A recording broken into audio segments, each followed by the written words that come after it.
Selamat berjumpa kembali di channel Nurmita LJ. Dalam video ini kita akan membahas materi kertas kerja atau sering juga disebut dengan neraca lajur. Semoga video ini bisa membantu kalian dalam memahami pelajaran materi tentang kertas kerja ataupun neraca lajur. Jangan lupa ya, ditunggu subscribe-nya, like, dan komentarnya.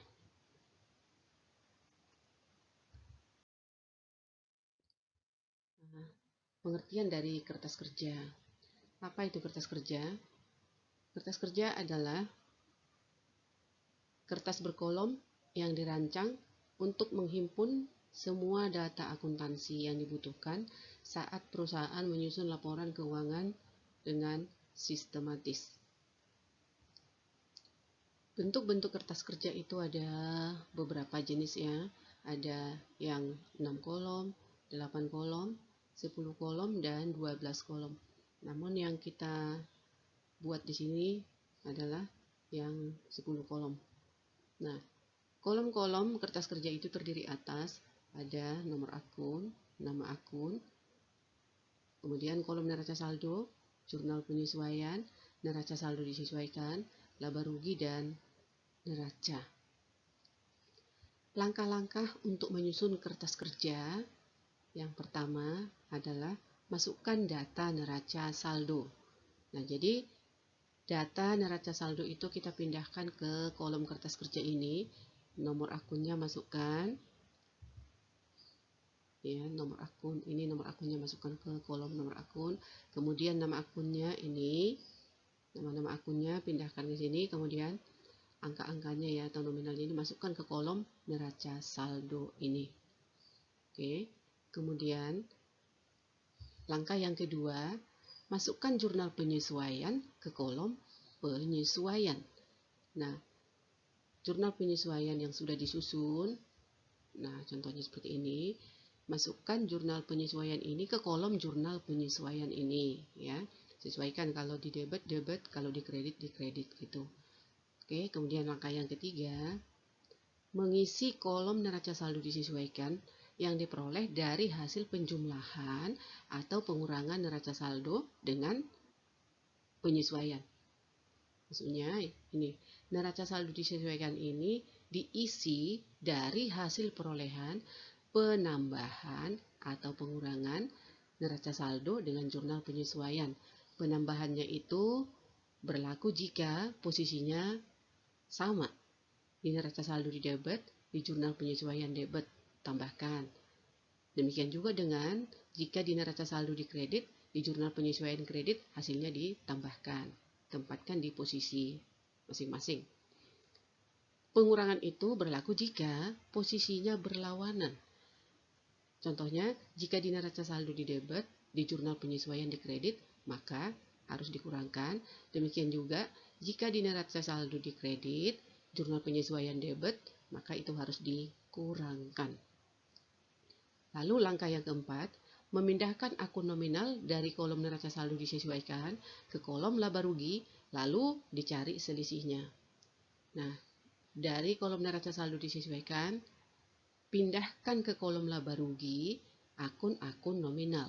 Akun-akun nominal itu maksudnya pendapatan dan beban. Pendapatan, semua pendapatan masukkan di kolom kredit tentunya, dan semua beban masukkan di kolom debit. Lalu nanti jumlahkan, lalu cari selisihnya. Lebih besar yang mana, kredit atau debit gitu ya. Kemudian yang kelima, memindahkan saldo akun real dari kolom neraca saldo disesuaikan ke kolom neraca.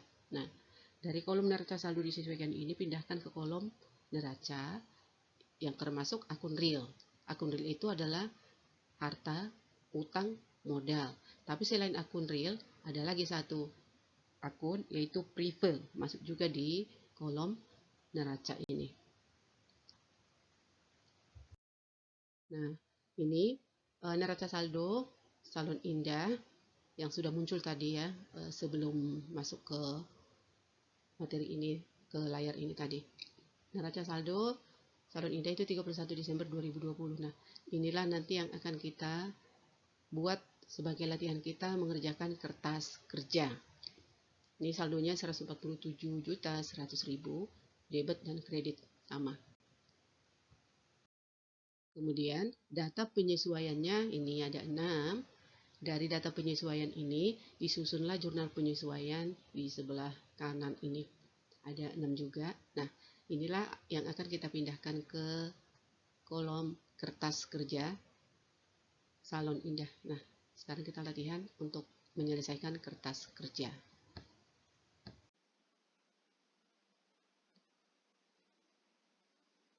Nah, sekarang kita latihan menyelesaikan neraca lajur untuk Salon Indah. Kita ikuti langkah-langkahnya ya. Yang pertama, masukkan data neraca saldo ke dalam neraca lajur. Nih, neraca saldo Salon Indah kita pindahkan ke dalam kertas kerja atau neraca lajur ya.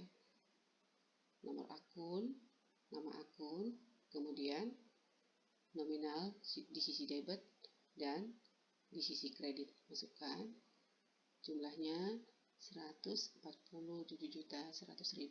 Masukkan di sini, tapi di dalam kertas kerja dalam ribuan ya, supaya tidak terlalu lebar kolomnya. Oke, setelah masuk semuanya datanya, langkah yang kedua, masukkan jurnal penyesuaian ke dalam kolom jurnal penyesuaian. Nah, di sini ya jurnal penyesuaiannya yang sudah disusun ada di sebelah kanan ini. Yang pertama, beban gaji, utang gaji masing-masing 4.200.000. Nah, kita masukkan ke dalam kolom jurnal penyesuaian beban gaji 4.200, utang gaji dikredit 4.200. Kemudian beban sewa 7.500, sewa dibayar di muka 7.500. Walaupun di sini 7.500.000 ya, tapi kita ikuti yang di kolom kertas kerja. Jadi di sini beban sewa 7.500, sewa dibayar di muka, di sisi kredit 7.500. Oke, biar kelihatan jurnal penyesuaiannya, turunkan dulu. Oke, kemudian beban penyusutan peralatan di debit 2.565. Kreditnya akumulasi penyusutan peralatan 2.565. Jadi di sini di kolom penyesuaian beban penyusutan peralatan 2.565, akumulasi penyusutan peralatan di kredit 2.565. Selanjutnya beban perlengkapan di debit 3.700, perlengkapan di kredit 3.700. Nah, di sini beban perlengkapan di debit 3.700, sedangkan di kreditnya adalah perlengkapan 3.700. Kemudian berikutnya beban penyusutan kendaraan 4.540, akumulasi penyusutan kendaraan di kredit 4.540. Masukkan di sini. Bisa dilihat ya warnanya sama.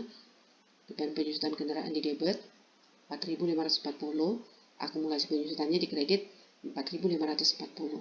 Kemudian iklan dibayar di muka 2.700, beban iklan di kredit 2.700. Iklan dibayar di muka di debit 2.700. Kemudian beban iklan di kredit 2.700. Lalu dijumlahkannya jumlah yang di kolom jurnal penyesuaian, jumlahkan sisi debit dan kreditnya harus sama. Nah, di sini jumlahnya 22.505. Kredit juga 22.505.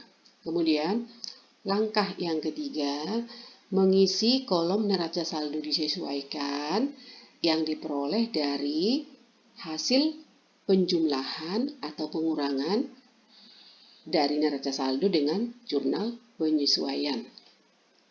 Nah, di sini kapan dia berkurang atau kapan dia dikurangi, kapan dijumlahkan.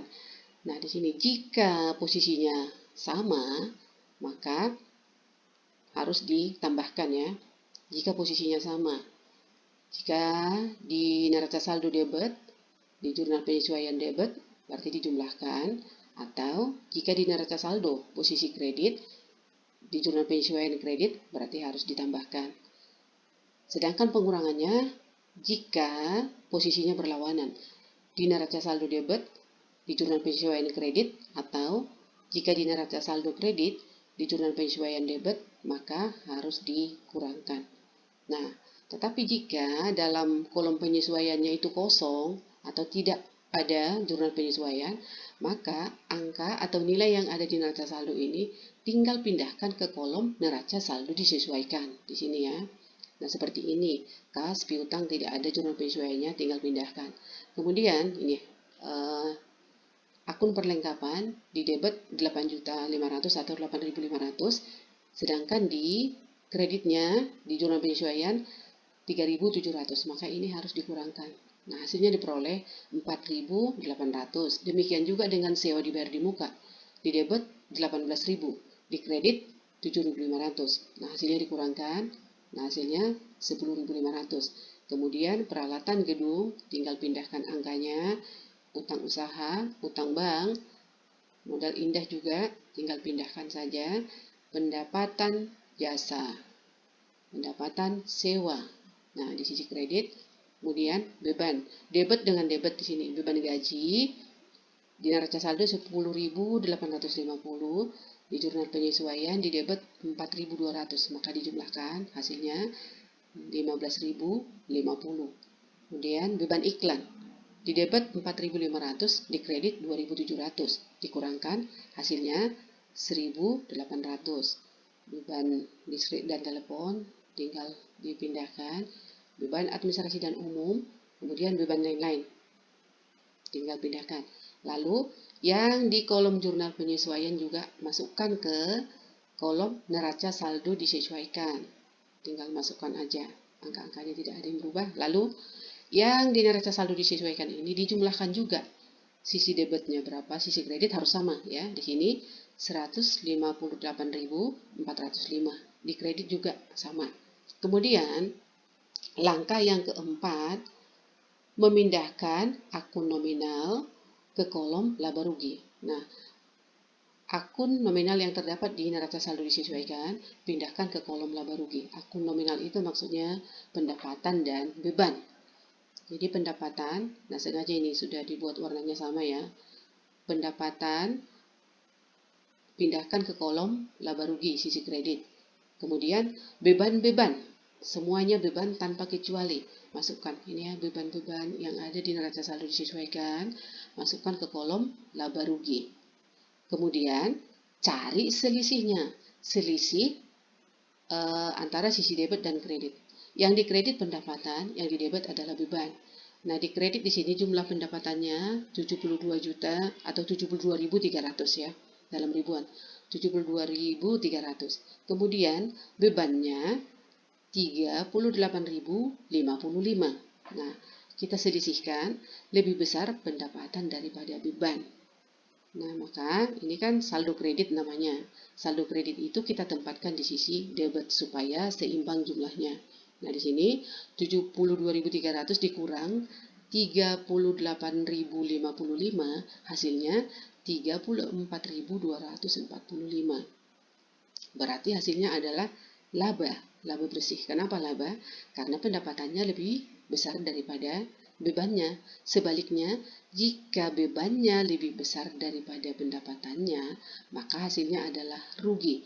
Dan posisinya nilai rugi tersebut dimasukkan di sisi kredit kolom laba rugi. Nah, kemudian ini tadi labanya 34.245, kita pindahkan ke kolom neraca di sisi kredit. Di sisi kredit kenapa? Ya karena posisinya kan menambah modal, jadi harus ditempatkan di posisi modal. Nanti dia akan menambah modalnya di laporan perubahan modal di pelajaran atau di video berikutnya. Oke. Kemudian langkah yang kelima, memindahkan akun real ke kolom neraca. Nah, sengaja sudah disamakan warnanya di sini supaya yang warnanya sama masuk ke kolom neraca ini ya. Nah, jadi akun real itu adalah harta, utang, modal itu ya, akun real, harta utang modal. Terus akumulasi ini iya termasuk harta, tapi posisinya adalah mengurangi harta. Aktiva berkurang melalui akumulasi gitu ya. Dan prive juga dimasukkan ke kolom neraca. Nah, tinggal pindahkan ya. Nilai akun real yang terdapat di neraca saldo disesuaikan, tinggal pindahkan ke kolom neraca. Kemudian jumlahkan di sini kolom neraca sisi kredit jumlahnya setelah ditambahkan tadi laba bersih di sini 120.350. Di sisi debit juga 120.350. Jadi jumlahnya harus sama. Oke. Nah, itu ya. Mudah-mudahan video ini bisa membantu kalian ya. Semoga tidak salah dalam latihan mengerjakan kertas kerja atau neraca lajur. Terima kasih.